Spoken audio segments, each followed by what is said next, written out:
Hello and welcome. My name is Amanda Granger. I'm the Director of Community Engagement at the WNET Group, the home of Channel 13, America's flagship PBS station located in New York City.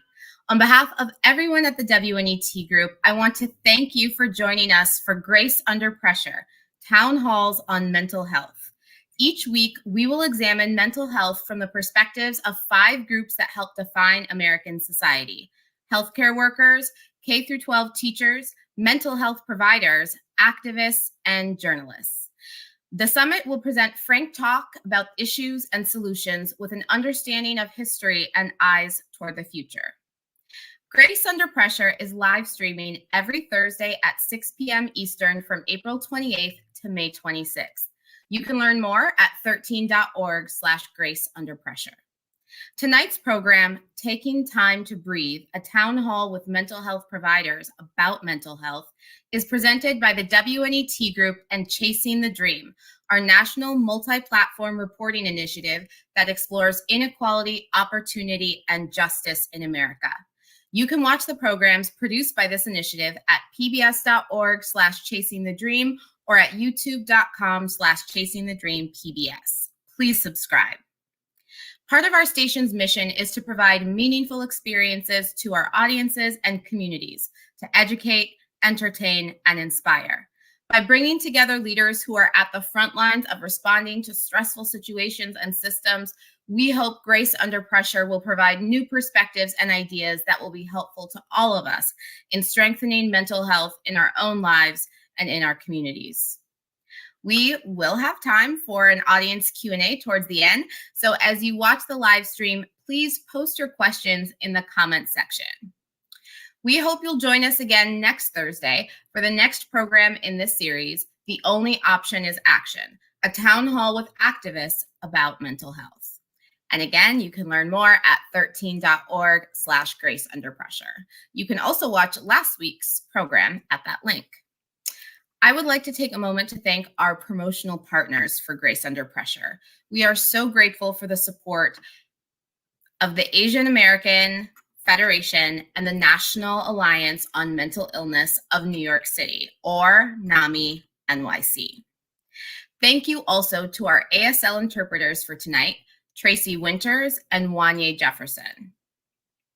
And last, a very special thanks to WNET's 400 plus community partners from across sectors and across communities throughout the 5 boroughs. Their input has shaped and inspired our thinking around this topic and many others on air, online, and through our in-person programs. A quick reminder that the views expressed by tonight's guests and attendees are their own and do not necessarily reflect the views of the WNET Group. And now I'm pleased to introduce WNET's Director of Community Partnerships and the Curator of Grace Under Pressure, Brian Tate. Thank you so much, Amanda. It's always great to see you. Everyone, it's wonderful to have you here. I want to begin by acknowledging and paying deep respect to the Lenape people, upon whose unceded and ancestral homeland lies the city we call Manhattan. Please join me in making this affirmation in a spirit of humility and solidarity with an ongoing commitment to racial justice and decolonization. I want to also acknowledge the continuity between our being here today and the collective struggle for liberation and the full expression of our humanity that has transcended generations.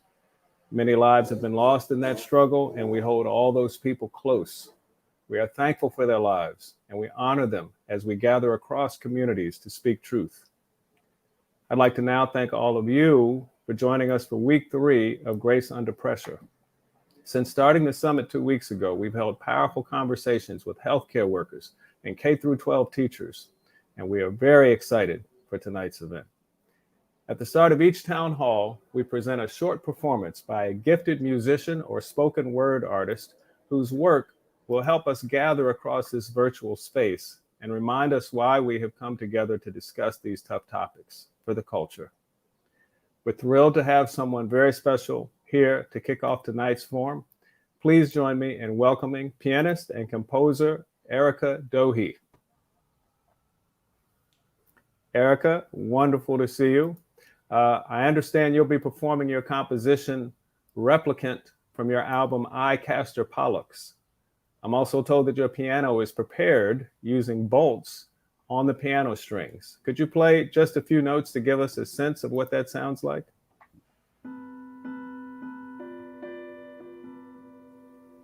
Phenomenal. We can't wait to hear your music. Everyone, we give you Erica Dohe.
Erica,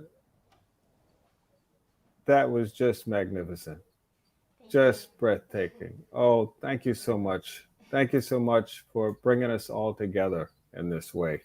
Uh, Everyone, if you were as knocked out by Erica's magnificent music and performance as we were, please visit her website, ericadohe.com. And I think that's being dropped into the chats wherever you're watching. Erica, wonderful to have you here, and looking forward to staying in touch. Everyone, okay, so now I want to ask you to please join me in welcoming tonight's incredible panel for Taking Time to Breathe, a town hall with mental health providers about mental health. You can find everyone's full bios at 13.org/Grace Under Pressure. And that specific link should also be in the chats if you're watching at YouTube or on Facebook. And you can read their bios and learn a lot more about them and the work that they're doing. Remember that the panel would also like to hear from you. So please post your questions in that same chat. Without further ado, please join me in welcoming our moderator, Dr. Danielle Hairston, Director of Residency Training, Department of Psychiatry, Howard University College of Medicine, Scientific Program Chair for the Black Psychiatrists of America, and President of the American Psychiatric Association's Black Caucus, and also the host of her own podcast.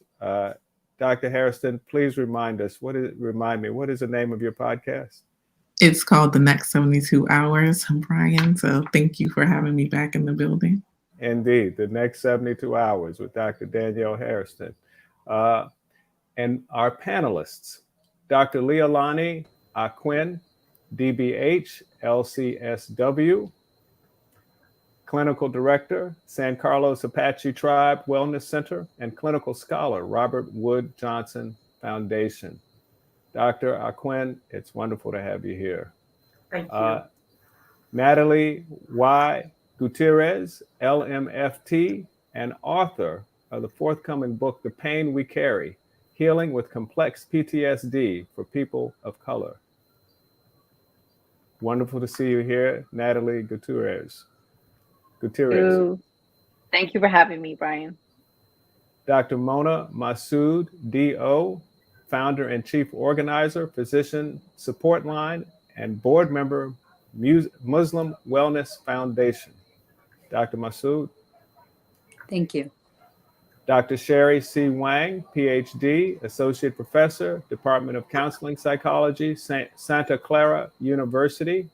Dr. Sherry C. Wang, thank you for joining us. Thank you. And lastly, Paul Bashea Williams, MSW, LCSWC, LICSW, founder and owner, Hearts and Mind Counseling, and author, Dear Future Wife, A Man's Guide and a Woman's Reference to Healthy Relationships. Thank you all so much for being here. We're looking forward to a great conversation. Remember, everyone watching, to send in your questions, and Dr. Hairston will ask them at the end. Dr. Hairston, I turn it over to you. Thank you, Brian, and thank you, WNET, for having me back here. And we are here for the third installment of Grace Under Pressure. So we are talking with the experts on the experts about mental health. There's no greater panel that we could have brought together today. So I have questions for them. But if you're watching, please remember to put your questions. I'm going to get to those also. We want to have an interactive, we want to have a full, transparent, honest conversation about mental health as we move forward. My first question I'm going to pose to Bashea and Natalie. Now, I don't know if we ever thought we would be here, but saying and simply asking someone, how are you, is now a loaded question.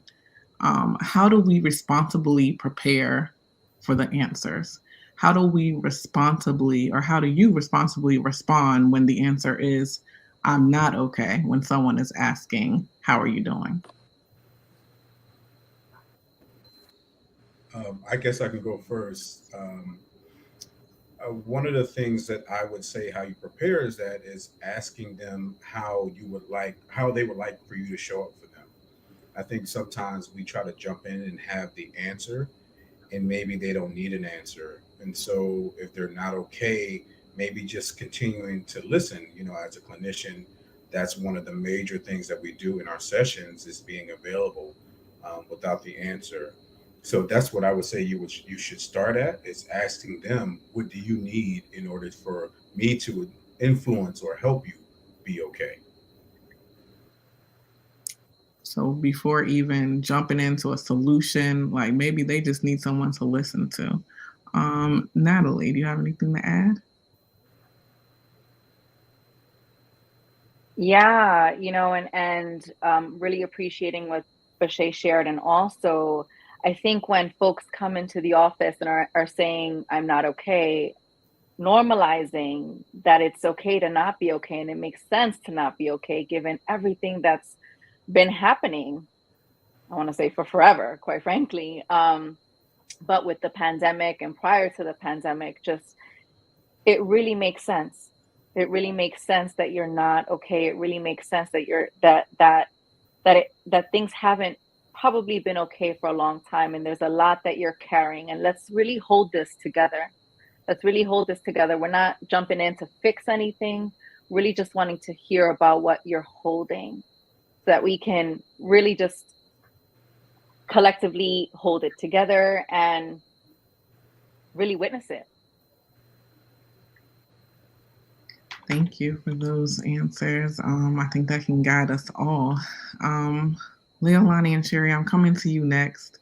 And Natalie alluded to a lot is going on, and we know that a lot has been going on for years and generations for some of us, but a lot has been going on with the pandemic, with COVID, with racial and social unrest.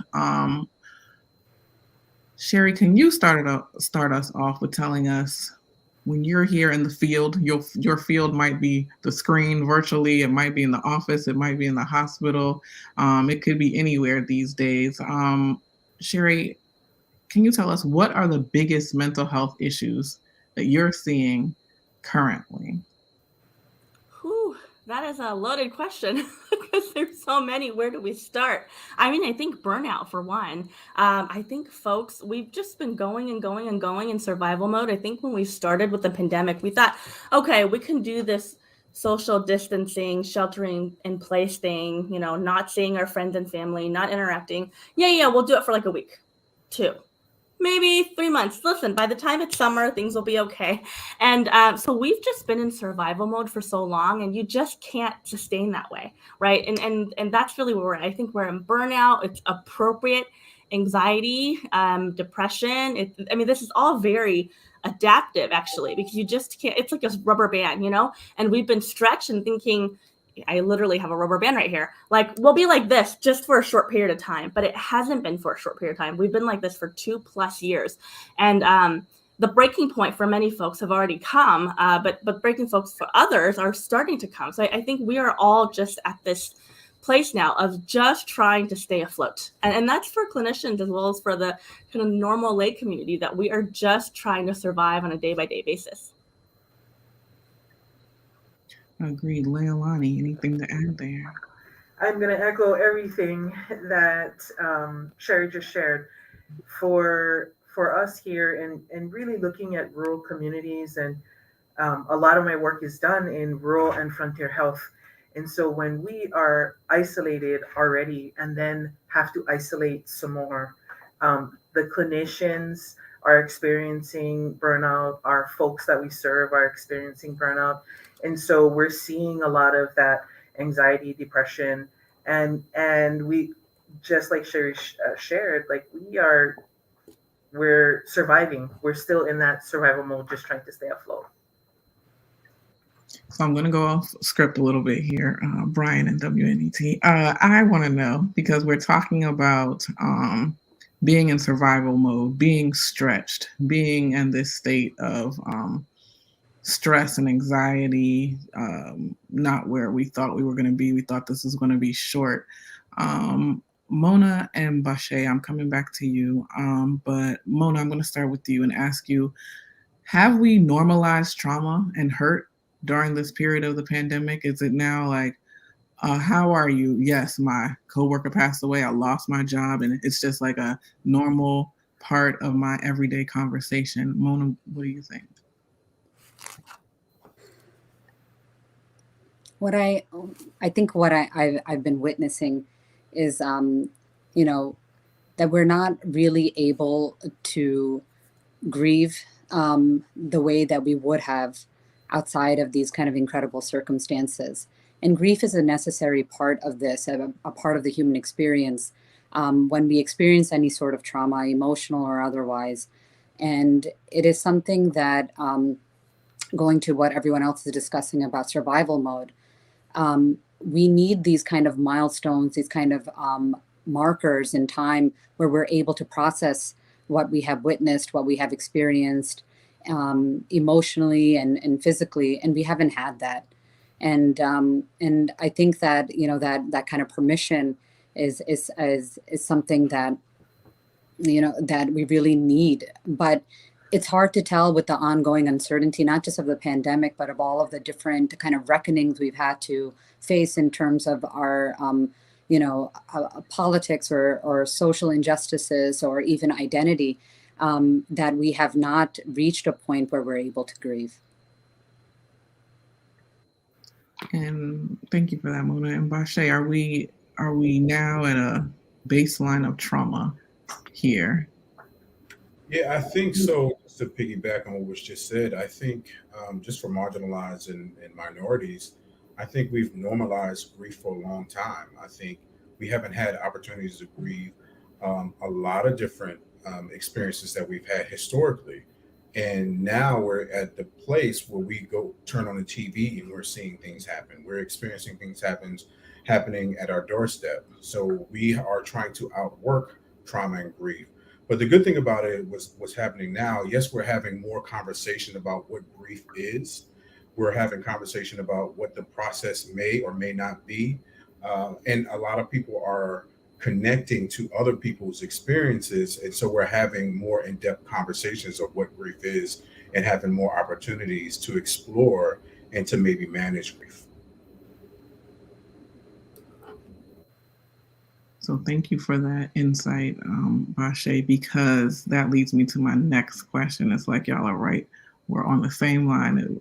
It leads me to my next question about, and this is coming to you, Leilani and Natalie. Does mental health care, treatment, the needs, does it look different for marginalized people and marginalized communities and those of us without privilege? And if it does look different, I don't know, you might say it doesn't, but spoiler alert, we'll see. If it does look different, in what ways does it look different? Natalie, I'll go to you. Yeah, I was like, yes, yes, yes. It is very different. When I went to grad school, I was taught things like you don't really bring in politics in therapy. You don't really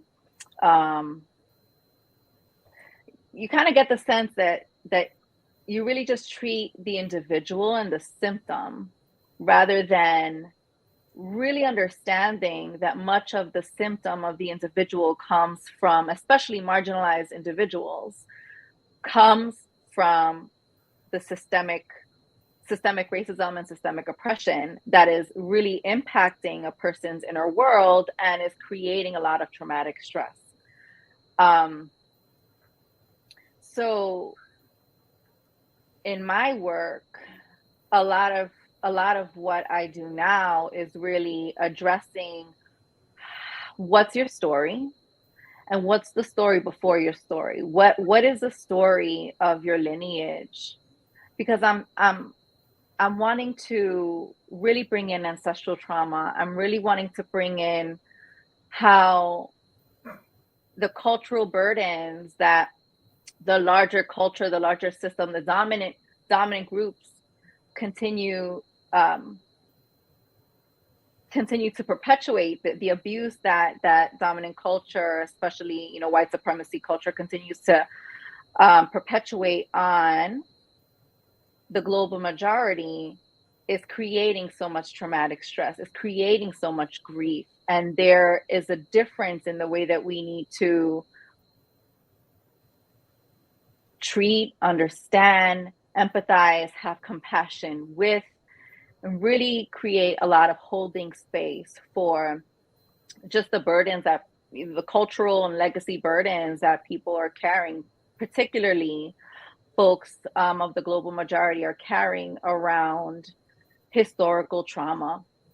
So it is very, very, very different in my experience. The story before your story. I like that. Yeah. I like that. Leilani. So I'd just like to, I will take the time to continue to highlight what's going on in Indian country, because that's where I've spent the last 10 or 13 years of my career in rural and frontier health in Indian country. And so we've heard for many, many, many years, and I'm just going to be bold in this statement. We already know that there's historical trauma. We understand that. And so this is the time where for us in these communities, and I hope that my colleagues in Indian country recognize and feel the same way, we're trying to push through that. And so we're looking at resilience. So connecting the dots with what Bashay said and with what Mona said, that people have not been allowed to grieve, and we're having those conversations. And that grief really takes us from this end of, okay, so we have this historical trauma and we carry it because it's in our DNA. Social determinants are also impacting all of those things, right? But we're pushing through and coming out on the other end. Resilience is not just a buzzword, it's how we are treating now. We're talking about this is how we grieve it, and this is how we honor those people and that story before our story. And what are we going to do so that we can hold that up, hold that space, but be better and do better? And so that 7 generations from now, we'll be able to do, we'll be free of that, of the historical baggage that we have to carry. So I think that that's what looks different when we talk about minority health. We talk about disparities. We talk about communities and people that just historically don't have access. And so I think in the pandemic and during this time, the telebehavioral health movement, all of those things actually created a little bit more access to services. It elevated the game for some of us, and people got creative. So although we see all of these struggles, what looks different is there's a little bit more access, and people are talking about grief and then moving through it. So I just want to honor all of that work. Absolutely. And if we can't talk about disparities, we can't talk about social determinants without talking about the structural determinants that have been in place for generations that have impacted communities after communities, families after families. Sherry, I feel like you have something else you want to tell me. Thank you, Doc. I wanted to say, that question that you had earlier about, I'm trying to look at how normalizing trauma and hurt, that when we think about, trauma therapy, or we think about, how to navigate grief and trauma, there's a saying there in therapy that grief requires witnessing, trauma requires witnessing, and the way that our communities have gone through it have always been in communities with each other, and that is what the pandemic has robbed from us. Right, we're having all the stressors without the social support of our loved ones, so you actually can't heal without community in that way, and then you add to it the normalization that we are seeing in social media and the media, so much blood and gore. I would say racial trauma porn, actually, is what we're seeing a lot of. And one of the examples I can share, too, is that I've talked with journalists and consulted and even given feedback when asked about how anti-Asian racism can be, how that can be actually shown in better ways so that the American public can care more Like, it was a well-intentioned question of like, people just don't seem to care about anti-Asian racism. Do we need to show more blood? Is it because Asian Americans have shame and are not willing to be on camera? And so do we need to just get over that shame, right? So that people can care more. And that's just so problematic, because that's actually modeling off of the normalization of police brutality and in the blood and the gores of Black and brown men, and saying, well, you know what, if we modeled it off of that for Asian Americans, then people would care more. So I guess I'm really highlighting too that not only are we normalizing now that people have to heal and overcome grief and trauma and loss in siloed ways and at home by themselves with time that they don't have, as we're all in survival mode, doing caretaking responsibilities and just trying to survive also the kind of inflation, right? And then the cost of living. We are also having to heal on our own while receiving information as quickly as we have with the beauty of technology. Also the hard part though, is that we're getting so much input about what's happening, and there's no filter for protecting our own emotional health and well-being. A word. Okay, those were several words. I have to take a deep breath. I had a lot to say on that one, Dr. Sherry. Yeah, you identified the need for community. So I'm gonna bring my next question to Mona and Leilani. The burden of seeking mental health care in this country is often, and just health care period, it's often placed on the individual who is seen as having a problem. You see that individual issue right here, and it contributes to stigma when it's tied to seeking the care, because it's just you who has this problem. That's all that's going on, and that's what needs to be addressed. Not the community, not the structures, not the disparities, but you have this problem, and that's what needs to be addressed. How do we move towards community health care within the field, in addition to advocating for self-care? So we need community care. Yeah. We also need self-care. Mona, how do we do this? Yeah, and thanks for the question, Danielle. Yeah, so I think it goes back to the idea that human beings have the capacity to hold multiple truths simultaneously, that we have, that we are traumatized and we are resilient. We have our history and our intergenerational traumas, and we have the capacity of being more than just the trauma. And it also goes along the lines of, I have mental health. I'm struggling with my mental health, and I have these other strengths. And it's this ability to see ourselves as multiple intersections simultaneously. And that's what, this word, I just want to say, burnout, for example, is along the same lines of that kind of self-blame narrative, that, burnout has this implication that it is the individual's problem. And so it must be then the impetus is on the individual then to fix it and to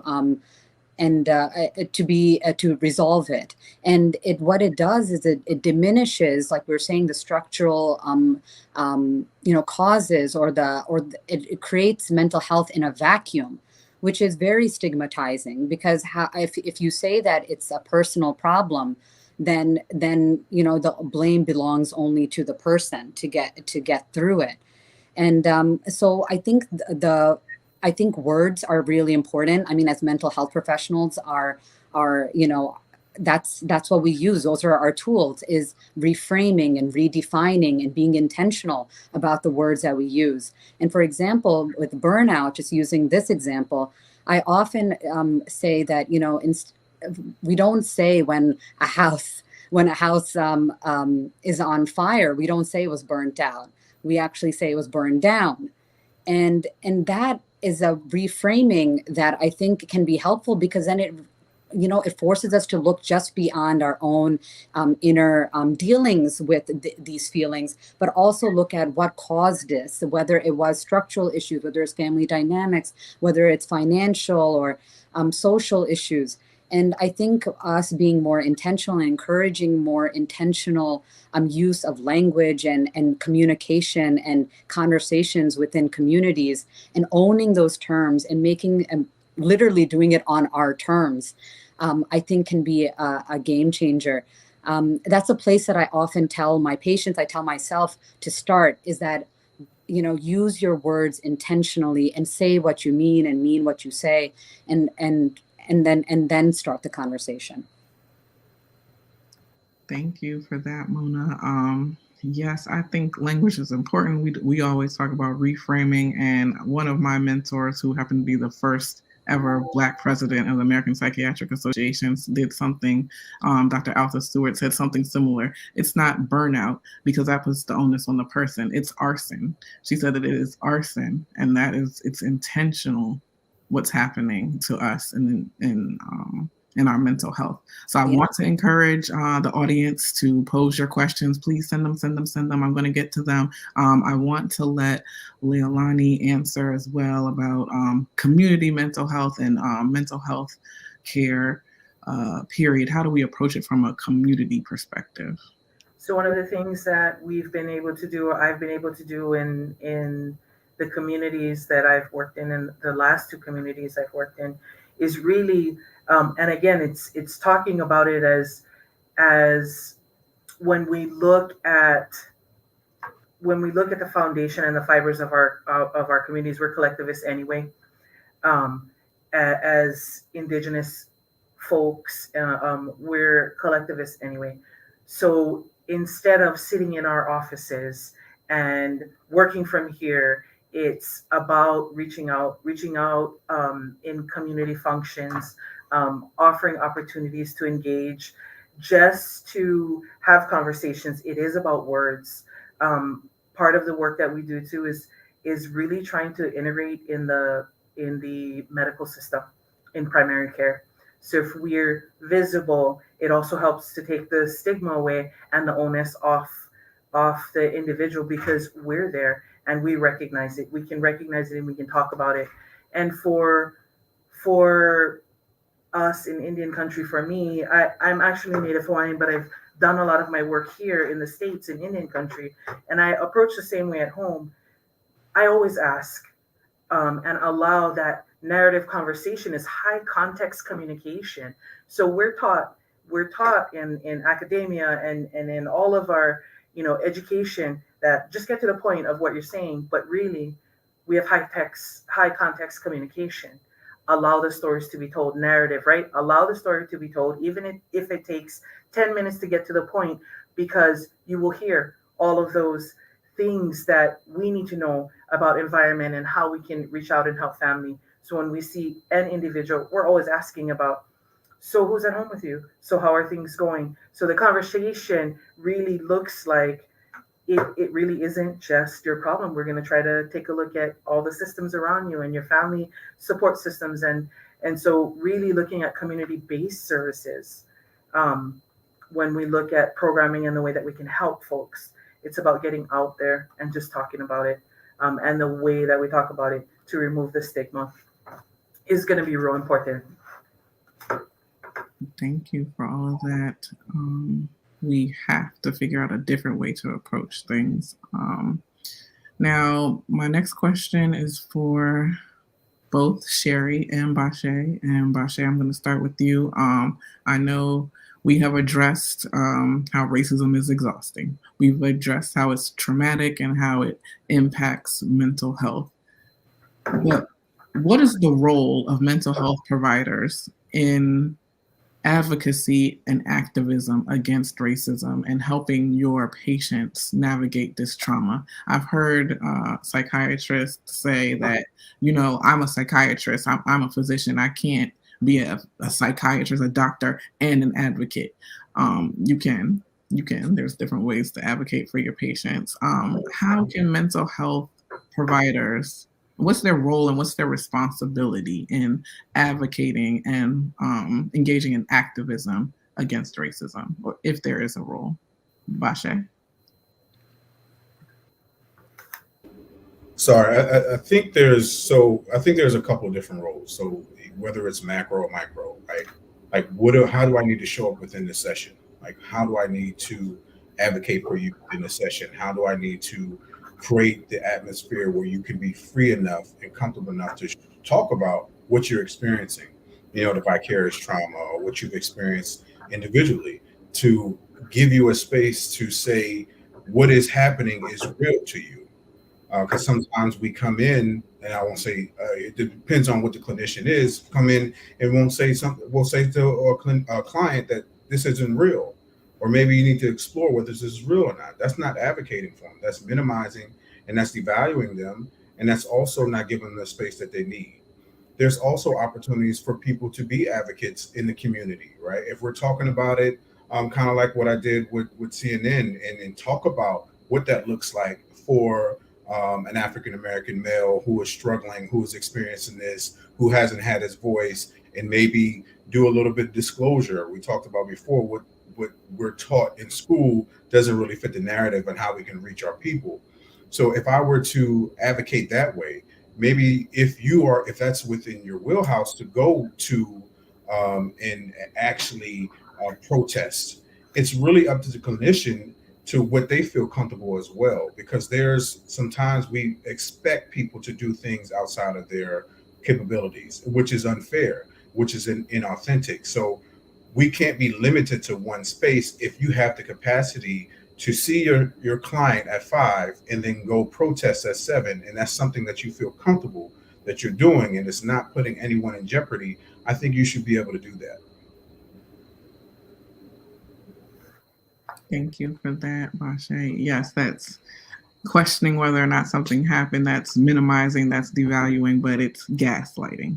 It's gaslighting, and it's something that oppressed people have been going through for years, for centuries, to even question whether or not your feelings are valid.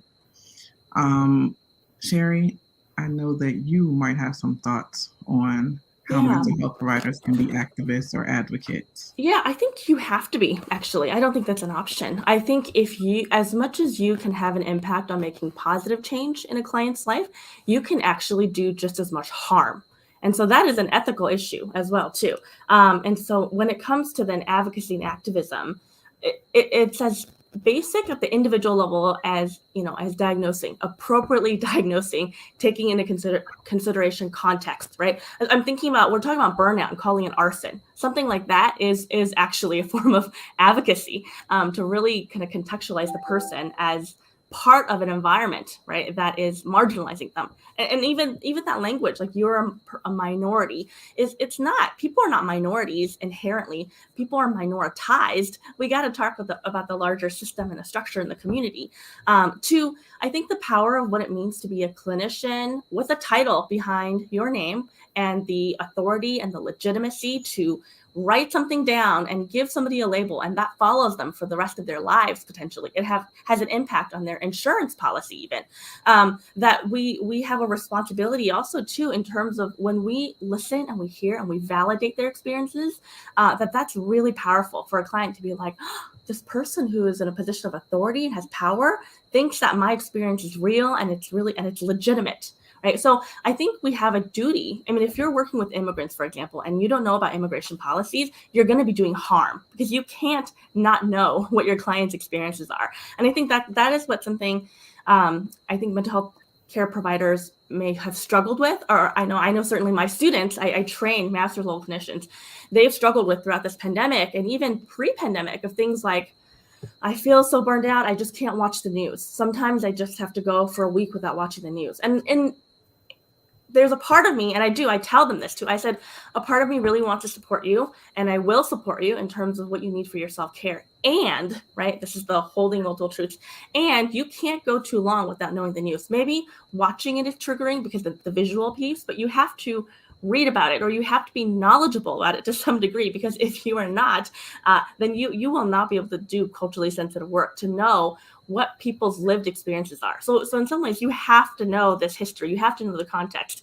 And then you also have to take a stance on it, because whether or not you think you have a stance on it, you do. There's no such thing as neutrality. I know for me personally, when I look for a therapist, and I did, I haven't seen a therapist for like 5-6 years, and I actually just started recently, and I knew that there were particular things I had to have.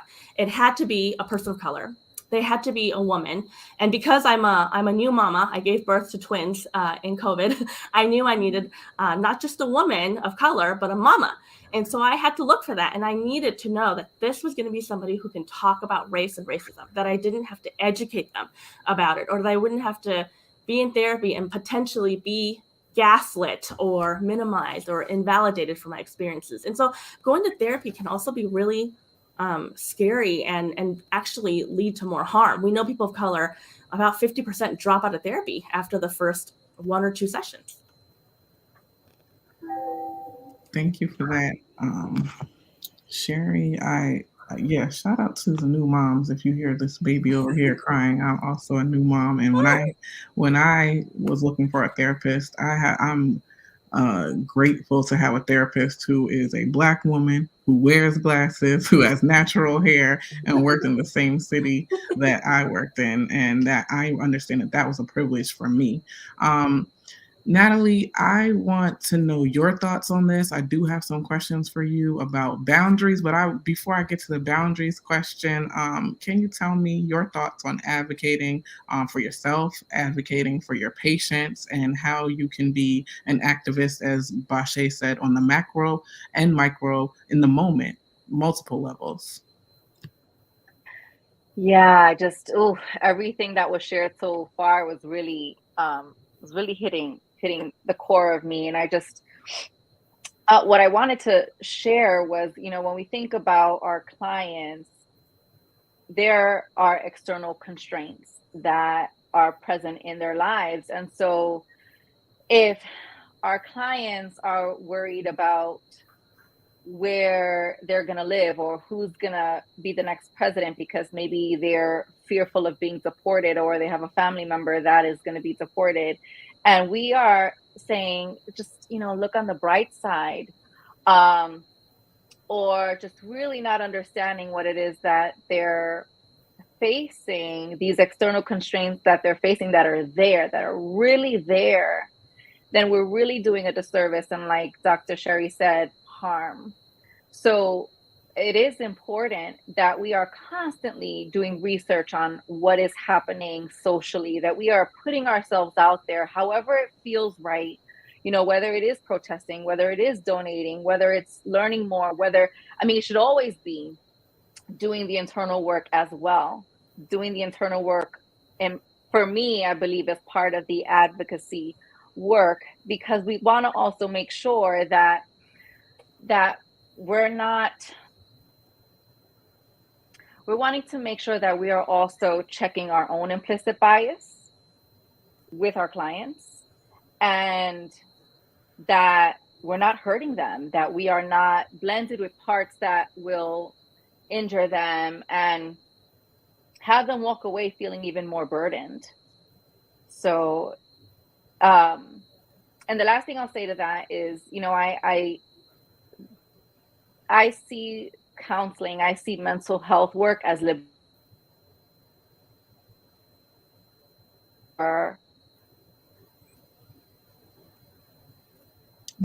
It seems like Natalie froze there quickly. We'll try to get her back. Can I add one last thought to that? You can. Yes, come through with your thoughts, Leilani. So in a position of directorship, I am empowered to be able to change policy. And so within organizations, to have the ability to change policy that can support better patient care, that can support, in that, if we can change policy at any level to help make things better, that is one of the easiest ways, because when policy is put into place, right, then it becomes part of the way that things happen. So I've been able to sit on the social work board for a short period of time in North Dakota, and in that period of time, advocate to take us out of this pigeonhole as social workers that do case management and recognize us as mental health providers who actually can do therapy. And so it's like helping raise up your own profession, but also it does a service for our patients that we serve. So really looking at ways we can influence policy without even having to be out there and actively protesting. There are ways that we can influence policy, and I encourage that across all of our practices, and especially when we're given privilege to be directors or have that type of influence to just kind of go ahead and just make it right. Yes, go ahead and just validate that with your leadership and your privilege, your position of privilege. I think that all policy is health policy, whether it's about education, housing, employment, whatever it is. And we have to really understand that policies directly impact the disparities that we see, and they directly impact them in this way. They influence cultural norms, so they influence what is acceptable. So if you create a policy that says, before you medicate this patient with this Black man with a high dose of antipsychotics, I need to see what else you've done. Before you're putting this patient in restraints and involuntary admission, I need to know what else has been done and offered to that patient, so that you influence the policy, yes, but that policy informs the practices and the cultural norms that are accepted. So let me not go off too much. I want you to ask your questions, because I can ask this panel every question that I have, but the audience and viewers, please submit your questions. We are checking for them in the chat. I do want to ask Bashe, and I also want to ask Mona about boundaries. So we talked about protecting, we talked about community, but how do we work on our own boundaries? I have got to stop checking my emails late at night. That's a boundary that I'm working on myself. But how do we empower ourselves, and how do we empower our patients and our clients to set boundaries? Like, what is a boundary? Are my boundaries the same as your boundaries, the same as Mona's? Mona, I'm going to go to you first. Bashe is going to be up next when we're talking about what is a boundary? How do I set it? How does this impact me in my life? Absolutely. I think oftentimes we think of boundaries as being about, cutting out people in our lives, saying no, creating these kind of walls. But I actually, again, going back to this idea of reframing, I go back to seeing boundaries being actually more about ourselves, about self-preservation, self-protection, self-care. It's less to do with the things that we are not engaging with, and more to do with our own self-worth. Boundaries allow us to value ourselves. And it does not have to mean abandonment of other people. And there's not hard lines. To me, boundaries are not, these very concrete divides. They can be very, they can be very blurry. They can be gray zones. And what I mean by that is, say, like in families, we feel like we need a boundary from a particular family member. It doesn't mean we cut off and we don't want to talk to them anymore or communicate. It can even mean I choose how much I communicate with them. I choose what subjects I engage with them about, in what setting I engage with them in. They can be a lot more nuanced. And again, it is not so much about them as it is about self-respect. And so that's a general a framing of boundaries, which I think can make it more palatable, because implicitly we have a lot of negative connotation associated with boundaries, especially in this digital age where there is so much sharing. We almost see it as being being not a part of the community by creating boundaries. People should have access to us at all times, are these implicit messaging that we've been giving ourselves, but at our own detriment. And I think taking that back is more about self-worth. Thank you for that reframing. You are constantly coming with this affirming language, Mona. I am here for this. I need you to be at work with me every day. Bashe, boundaries, how are we setting them? What do they look like? What even is a boundary? One of the things that I talk about with clients, and it's a process I have to go to with myself, is it's a kind of like a description of need. Like when I think about boundaries, what do I need? How do I prioritize myself? And as we were just talking about, Dr. Mona just said, it's so important for us to honor ourselves. So before I make a decision, is this honoring me? And this is not neglectful to other people, but this is honoring me because with our boundaries, we teach and we show people how we feel we need to be treated. So if I set a boundary around my time, then my boundary is it's helping me be my best self. One of the things that I have on my answer machine, and I always get compliments or comments on it, that if you call me on Monday, my answer it'll go straight to my answer machine, and it will say, "Today is my self care day." I will not be responding until 24 to 48 hours after this. I set the boundary. They have to argue or respond or deal with that boundary. I'm no longer touching that because I said it and that's it. And that's how we got to look at it, as opposed to personalizing that where other people get offended by us limiting the access. Because at one point I had little boundaries and everyone had access, which we talked about burn down, we talked about arson. And I was the cause of that because I was allowing so much in. So when you talk about am I answering the email, why what's telling me that I need to answer every email? What's telling me that I need to answer every call? What's telling me that I need to be everywhere else? And then you can explore that underneath the underlying issue behind why do I feel like I always have to be available to others? So again, it's the description of need. It's about the self-preservation. It's about ownership. It's about me. My boundary is for me, and I have to be okay with that, even if everyone says it's selfish. Okay, you can have a negative connotation with that, but I still need to honor myself because we're also teaching other people how to honor themselves. Because people will still want access but have boundaries themselves, and then we're left out. So I can go on a tangent about boundaries. I love everything about boundaries. But I'll stop there. Okay, like they used to say at church, hello somebody. I feel like Marcia, you were talking to me right there. I received that. Why do we need to be there for everybody and answer those emails? That today is my self-care day. I thought I was doing something telling people, I have a heavy clinic, Monday through Wednesday, so just wait. But no, today is my self-care day. You can reconcile with yourself what that means. And that is going to bring me to Natalie and Leilani, how are the healers taking care of themselves? How are the healers taking care of themselves? How should they be taking care of themselves? And how can we be okay, these frontline mental health care providers, with sometimes having to say no and protect ourselves? Leilani, how are the healers able to maintain their health?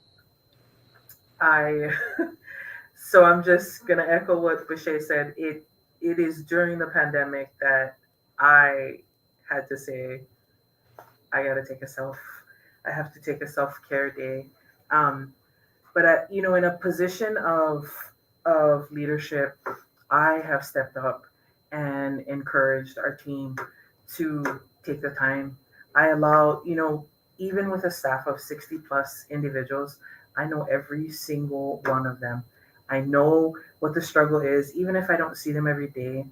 And so when they walk in the office or they send me an email or they text me and they say, today's one of those days, I respond with, okay, so if today's one of those days, make sure your stuff is covered. And when you get back, let's have a talk. So for me, I recognize that if I am running 24 hours all the time, which I did for a long period of time, my team expect to have to do the same thing. And so I had to slow down to allow them to slow down. And then one of the other things that we did that just um, we were able to train in AccuDetox, and so we invited everyone in, and we utilize complementary treatments. So if someone has a headache or they're tired, they go back in our group room. We use AccuDetox, and they get 45 minutes of relaxation. Come back, and we're game on. So part of it was really creating an environment that the teams could say to each other, can we just go out for half an hour today, 45 minutes? Can we take a drive? The country here is beautiful. Our team is struggling. Can we go out and can we go do that? And when you come back, get her done. And it's been, I feel like because we empower and we allow, there's no taking advantage of the system. There's no kind of second, hidden agendas. They go take care of themselves, come back, and we function way better than before. So I think that that's part of it is as leadership allowing and empowering to do that, but also by setting the example. So I feel like we all have to honor that space to kind of breathe. Today was one of those days. When we did check in, I said, I have had this rocking headache. My team just shut my door and did not bother me today so I could prepare for this. And so that's the kind of boundary setting and honoring of space and empowerment that has to happen, with providers and with teams. Leilani, I see you also need to come influence policies at my job again, because I need to start this active detox empowerment. I think that would change a lot of people's days.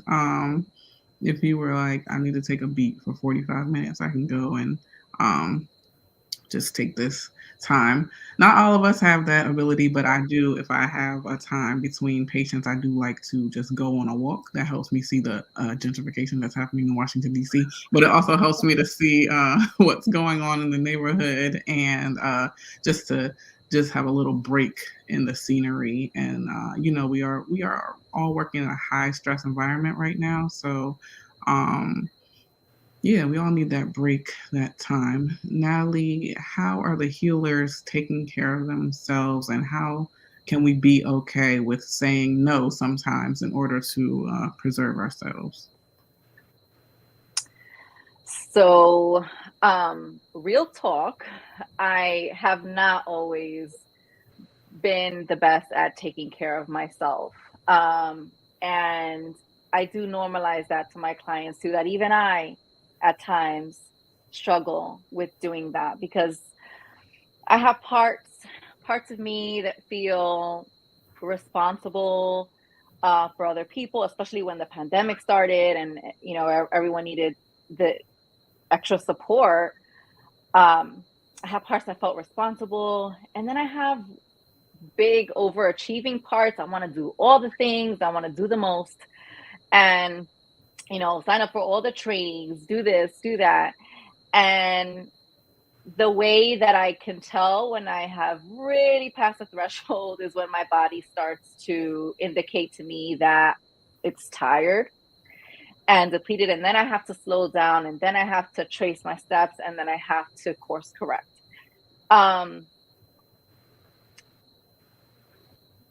One very valuable quote that I learned from Brené Brown was discomfort over resentment. And I've been that's like my mantra that I keep repeating to myself. When people want to meet with me and I just don't have the capacity to do it because I'm tired, because I'm a mom, because I'm, doing all of these things, and I just finished writing a book, and that just took so much. It required a lot of emotional labor from me that I really think about, like Dr. Mona was saying, self-preservation and also relationship preservation. If I say yes to this person, I'm probably going to feel resentful at some point, and that resentment is going to brew, it's going to keep building, and then it's just not going to be good for either of us. So I will repeat to myself, discomfort over resentment, because I want to preserve the relationship and I want to preserve more of myself. And so what I have been doing is I've really been scaling back. I've been giving myself more off days. I've been really being with nature. That's a very big, that's just an important part of my co-regulation, it's how I get to really return back to my body and really just go inside and see what's needed and see where I am in my battery life. And ask for help. And of course I do my own therapy and everything, but ask for help. I think there is a legacy burden or message that many of us internalize around just having to push through everything, push through. And it can feel really embarrassing and shameful to ask for help. And I've made a commitment to do that. And like everyone has been discussing earlier, being in community, because that is just so important. Healing happens in community, and you also don't feel alone. Thank you. Yeah. Thank you for that. I'm sorry, I live on an active street over here, if you heard that. Thank you for that, Natalie. So audience, viewers, please ask more questions, because you know I have all the questions and I'm never gonna stop. So I just wanna take some of yours, make sure you're getting them out there. Before I move to your questions though, I see them already coming, flowing in from the audience. I do want to ask one of my last questions to Doctors Mona and Sherry, especially because, Mona, I know that you are one of the founders of the Physician Helpline, really helping physicians who are struggling or have been struggling during the pandemic. What has the last 2.5 years, 2+ years, done to the mental health care of our healthcare workers? This could be positive, like increased visibility, increased seeking out services, or there could be negative aspects. What have you noticed, Dr. Mona? I'm going to you first, because you have had the incredible insight, influence to start this this resource. So what have we seen with our mental health of our frontline workers and essential workers, and knowing that people who drive buses, people who work in grocery stores are also essential to us? Yeah. What I think one of the biggest lessons that has come out of this is that sometimes we have to have breakdowns to have breakthroughs. The culture of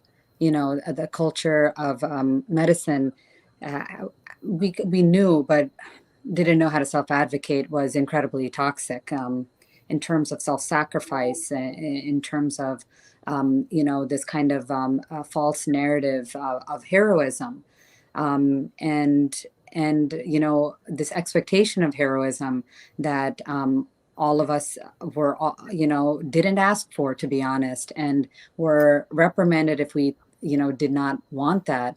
But what I found was that physicians were finally learning what self-advocacy even means, that they were giving themselves permission to even self-advocate.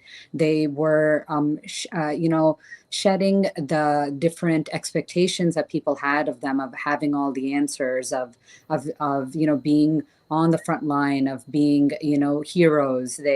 They questioned that because they realized they would rather be humans than heroes. They would rather share in the humanity with their patients, which is what we actually went into this field for, is for wanting to feel human connection.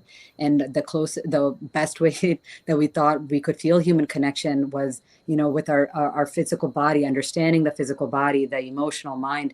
And we were seeking that. And that is what I think drives the passion and the morality and the ethics and the sincerity for when, doctors and healthcare workers and mental health care professionals enter into these fields, is really that desire to feel close.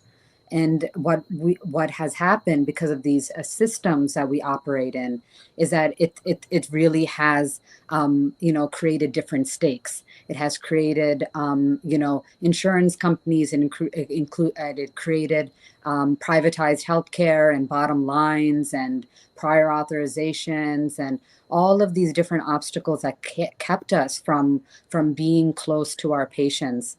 We would represent the things that went wrong and why they couldn't get what they deserved in terms of their care, whether it was medicines or diagnostic tools or imaging.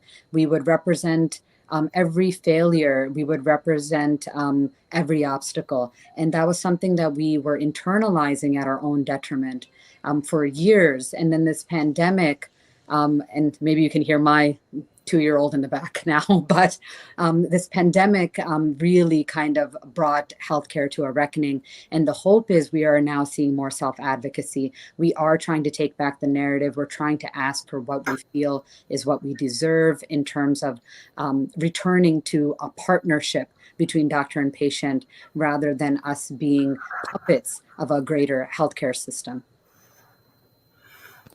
Not being puppets. Okay, y'all are giving me all the take homes. Sherry. I don't know any mental health care provider that has openings right now. Every mental health care provider I know is booked.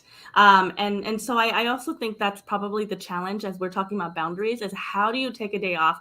How do you do self-care when people's lives are depending on you and you're an essential worker and you're on the front lines and there's nothing else? That speaks to the lack of resources actually devoted to mental health in our society. And I think that's partly what Dr. Mona was speaking of, that the pandemic actually let everybody see things that already were there, certainly, right, with communities that have been more marginalized, to make it an issue where everybody was finally seeing, oh my gosh, mental health care matters. And so, oh my gosh, racism matters, childcare matters, stigma matters. And these are things that, sadly, this shout out to National Institutes of Health, right? It doesn't get funded, actually, right? There's this focus on biomedical research, which is really important, right? So vaccine research, super important. Social behavioral medicine, social behavioral science has always been treated as second class, lesser than. And so as we're seeing that people are needing mental health care, and it isn't just people who are struggling, but people, you can be fully functioning and working, and yet you can also be really struggling. That this is something that is needed for all of us. And so, in terms of what the last 2 years have done, it's put us in a place, I think, where everyone is starting to realize that mental health care is not less than physical health, for example, that, everybody should be entitled to mental health care. But you're thinking about, insurance and billing and even having mental health care being part of your insurance package, that is just a larger systemic issue that as a field we don't have. And so it speaks to how we are still, as a field, treated as second-class citizens. And that is a disservice to everybody then, because if it's not included as part of the package of physical and holistic well-being, then it's an additional thing that people are getting, right? It's considered to be excessive or luxurious. And then that means that only people who have resources, who can pay out of pocket, would be able to get it. And so it really, this is a disparity that's going to, I think we're realizing it, but the larger issue has to do with where there are funds devoted to it. So it gets to, put your money where your mouth's at. Like, where's the money? Are we going to be seeing money devoted to mental health care? Not as intervention, not as crisis intervention, but as prevention. Can I add to that conversation? Yeah. So the healthcare system, when we talk about insurance and commercial insurance and that larger system, has moved to a pay-for-performance model. Mm-hmm. And part of that pay-for-performance model really encourages integration of care. So, when we talk about separate carve-outs for mental health or behavioral health care, if we are watching in the last 10 years some of the training that's come forward, and I can only speak to what's going on in Arizona. We're doing reverse intervention, and we're reverse integrated behavioral health and fully integrated behavioral health in primary care systems. And we're seeing it happen across Indian country and IHS.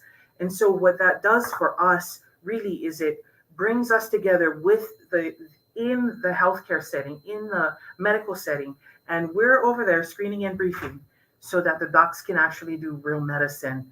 And that is what we need to be aiming at, so that, because we do know if we're considered an add-on, like Dr. Sherry said, oh, mental health is just an add-on. If we're considered an add-on, we're going to lose 80% of those referrals.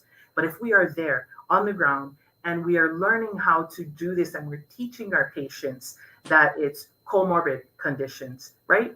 So if we look at it from the medical perspective, what we're looking at is population management. We're looking at chronic diseases and how do our behaviors and how does our mood impact our health. And if we're in that setting, then it's much easier. And the stigma is there's less stigma because your trusted healthcare provider is saying, hey, I have a colleague that I just want you to have a chat with with Leilani, and she's going to come in here and we're just going to see how we can help you. And if we do 15-minute brief interventions and they need more help, then we can do that warm handoff to, hey, I've got a buddy who does this, and they can help you work through the rest of this. But for that short, brief period of time, the docs get back to medicine, we can help with the quick kinds of behavior change and advocate for the patients. And so fully integrated behavioral health, the systems are moving in that direction, and there is funding and coding behind that. And so I think it's up to us, especially so if we're in positions of leadership or if we're in academic leadership, that we are aware of what's happening so that we can start to teach that and bring that and draw that into our programs and academia and start teaching that. And that's going to be important because that's the way we're going to be funded and paid. So that's a powerful move right now for us and empowering to our practices. Thank you for that, Leilani. Another policy that will inform the practice that we see. Yes, there is no physical health without mental health. But I know you all know that. So I'm going to go to the audience questions because we have a lot, and I'm going to try to hit all of them.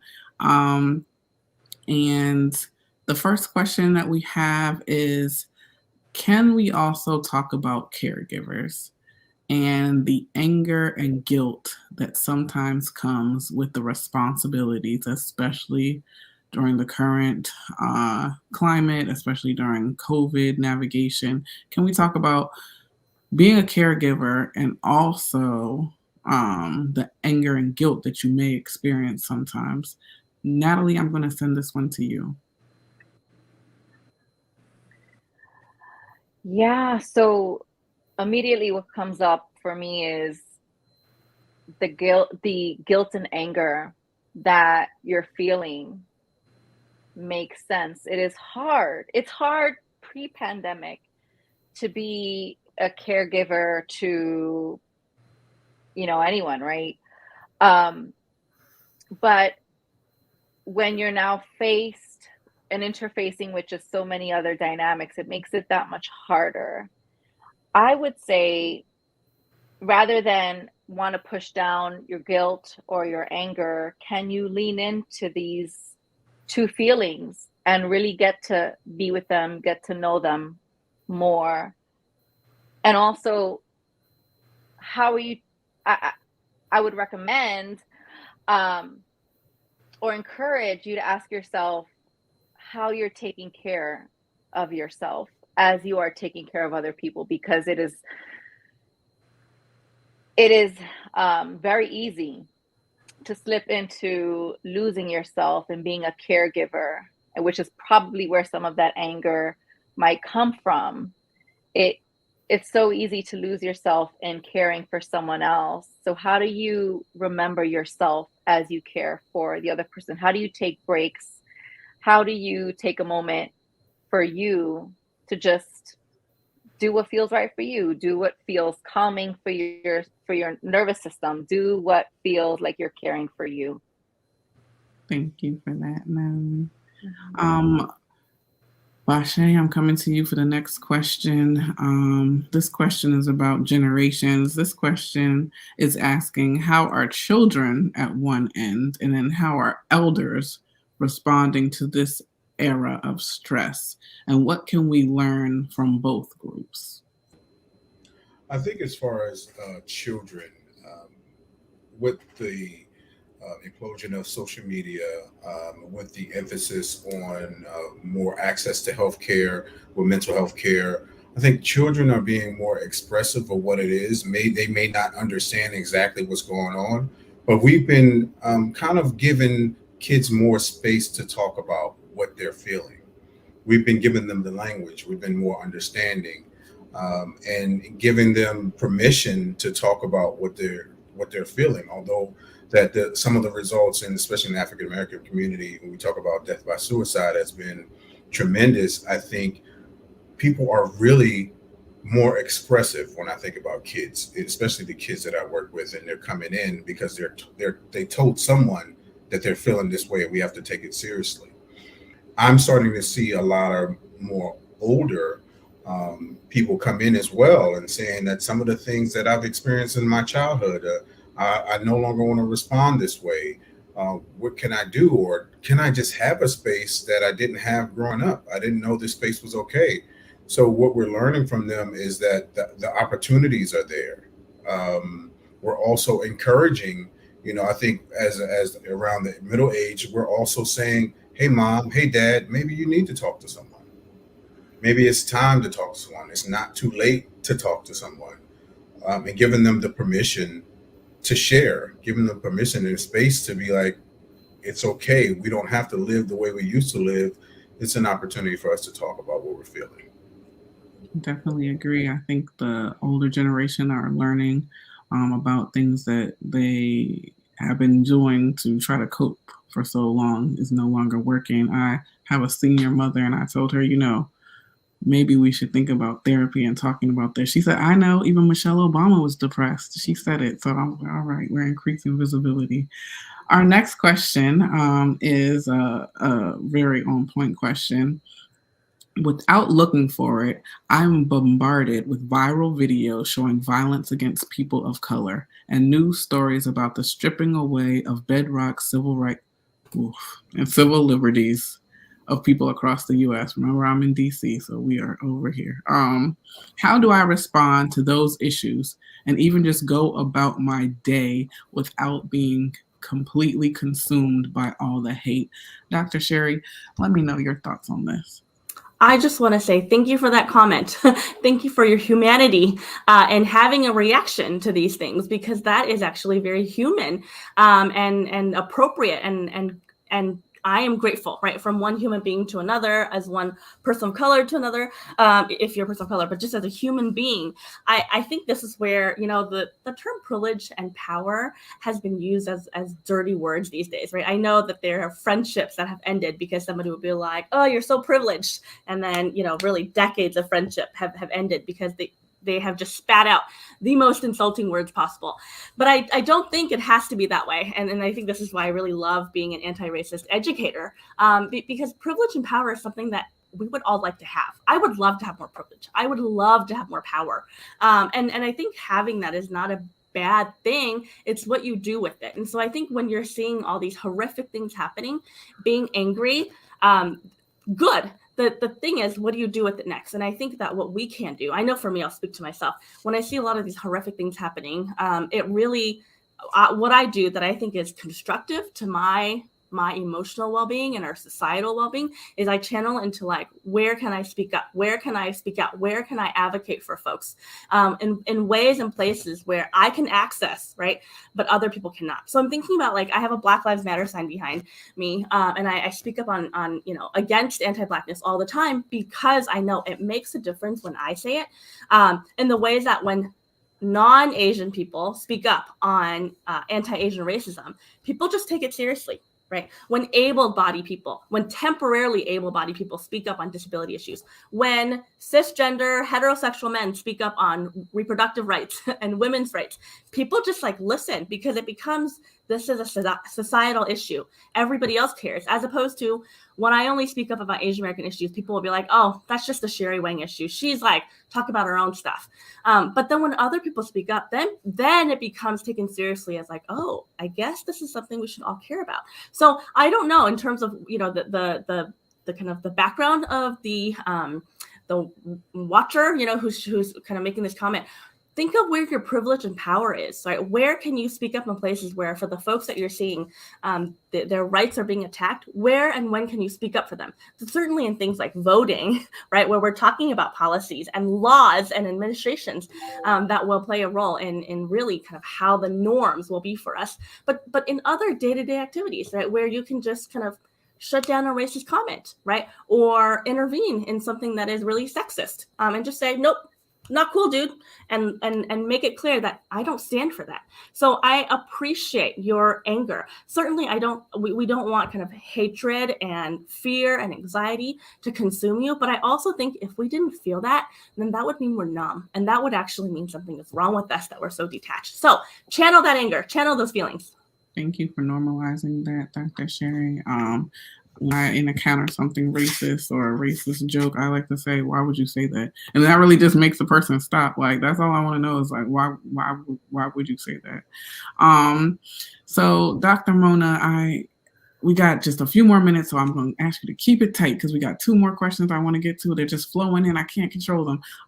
But a question is, do you think that these academic institutions or mental health educational institutions, are they doing enough to cultivate mental health providers of color? Are they doing enough to invest in mental health providers who can relate with their patients' lived experiences? So short answer, no. Slightly long answer, but still hopefully succinct, is that the reason I could say no so readily is because for change to be meaningful, it has to be consistent and not gestures. And I really worry about showing gestures when the attention is on you and when people are looking for aha moments and emotional, stories. I don't, that's not real life. That's great for stories and movies and things like that. But real change is consistent change. And I have yet to see institutions do that. And I think, I'm not saying it's not possible. I definitely have hope in this. But the way that we'll see it is that, that these continue to be present, not just when it is popular, and a topic that is in the news cycle, but one that no one is looking at you, no one is expecting anything from you, and you do the right thing. That will develop trust, and that will develop actual change. Thank you for that, Dr. Mona. Right on point, because real change requires investment, sponsorship, and not just the letter of solidarity. I think we talked about before, Dr. Mona and I on a panel talked about white fragility and performative allyship. All right. Leilani, I'm bringing you to our last question. You literally have 60 seconds to answer this question. I feel like I'm a game show host, but you have 60 seconds to answer this question. What is your advice for people who are curious about starting to see a therapist or engaging in therapy? And how do they navigate this space? How do they seek a therapist that will really care about protecting their healing and making them feel safe and create a productive space? So I think Dr. Sherry mentioned a few things. Think about where your comfortable space is. So for me, I am a native Hawaiian. I would like to see a person of color. I feel better with a female. And so just thinking about what you're already comfortable with, but also coming with an open mind. It may take 1, 2, 3 different initial appointments to figure out if you're the right fit. If the therapist is the right fit for you. Sometimes, so I know what I do is when people reach out to me, I give them a 15-minute, let's just consult and let's see, do we fit? Does it fit for you and I? And then if that's a good fit, it'll roll out within the first 1 or 2 visits. You're going to know if this is the safe space for you and if this is the right approach for you. And always asking the questions, asking if you feel uncomfortable or if you feel like this, the way the approach is different, and it doesn't fit with you, then ask. So this is what I thought it would be like. I encourage people to explore that, like really explore to find the right relationship, because we know relationship is 80% of getting well. If you do not have a good relationship with your therapist, then the work that's going to happen, it's going to be difficult. Thank you for that. I think we have learned so much here tonight. We've learned that language is important. What is the story before your story? Advocacy on the micro and macro level, active detoxing. Today is my self-care day. Reconcile that within yourself. Also, got to get into some discomfort to avoid resentment in the future. I want to thank you all the panelists for joining us, all the viewers, all the audience for your questions, for joining us here for the third installment of Grace Under Pressure. And we have our director extraordinaire, Brian Tate, to take us away. Thank you so much, Dr. Hairston, and phenomenal panel for that really, really powerful conversation. I got so much out of it, and I'm getting all sorts of messages. I know that other people did too. And thank you, Erica Dohe, for that mesmerizing performance. Really, really wonderful way to start. I want to say also thank you to our promotional partners, the Asian American Federation and the National Alliance on Mental Illness of New York City, for their support here and the great work they do.